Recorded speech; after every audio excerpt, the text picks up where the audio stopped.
Mario, lors du deuxième effondrement de la travée centrale du pont de Québec, bien, il y a d'autres histoires qui tournent autour de ça. Oui, bien effectivement.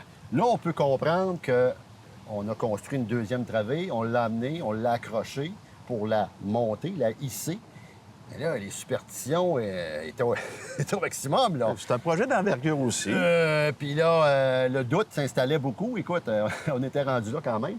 Alors, si bien que, vous savez que quand on l'a monté, il y avait des échelons à passer. Oui. Échelon 1, 2, 3. Quand on est arrivé à l'échelon 13, il n'y en avait pas d'échelon 13, hein? Et donc, Non, il s'appelait 12A.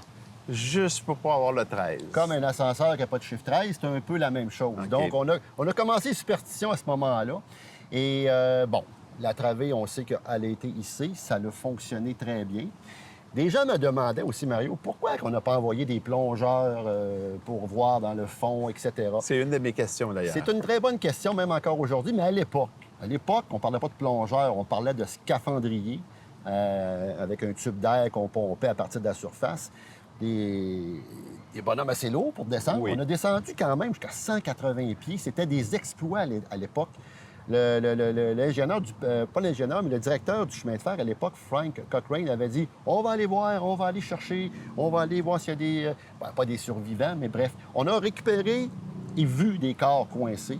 Mais lorsque les gars ont remonté, les scaphandriers ont dit « Oubliez ça, c'est une tâche trop dangereuse. Il faudrait dynamiter même pour être capable de sortir des corps de là. » Ce qui n'est pas logique non plus. C'était pas logique, donc on a fait le deuil de les laisser là. Et une autre anecdote très intéressante que j'ai découvert dans le journal La Presse le 24 octobre 1917.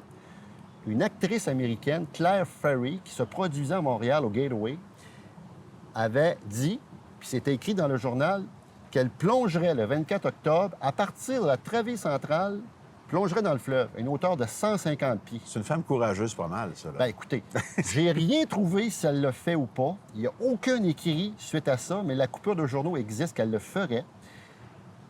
Il y a très peu de chances qu'elle l'ait fait. Je vais vous expliquer. Le record mondial a été battu l'année passée, en 2023, une hauteur de 40 mètres. Alors, 150 pieds, vous devinez qu'on est au-dessus de 40 mètres, pas mal. Je pense que ça aurait été répertorié quelque part. Puis physiquement, honnêtement, à la vitesse qu'on rentre dans l'eau, est-ce que la colonne vertébrale aurait pu résister? Je suis pas certain. Écoute, l'eau vient dure comme du béton. Bref, il y a plein d'anecdotes sur le pont. C'est vraiment intéressant. C'est vraiment le fun. Merci, Mario.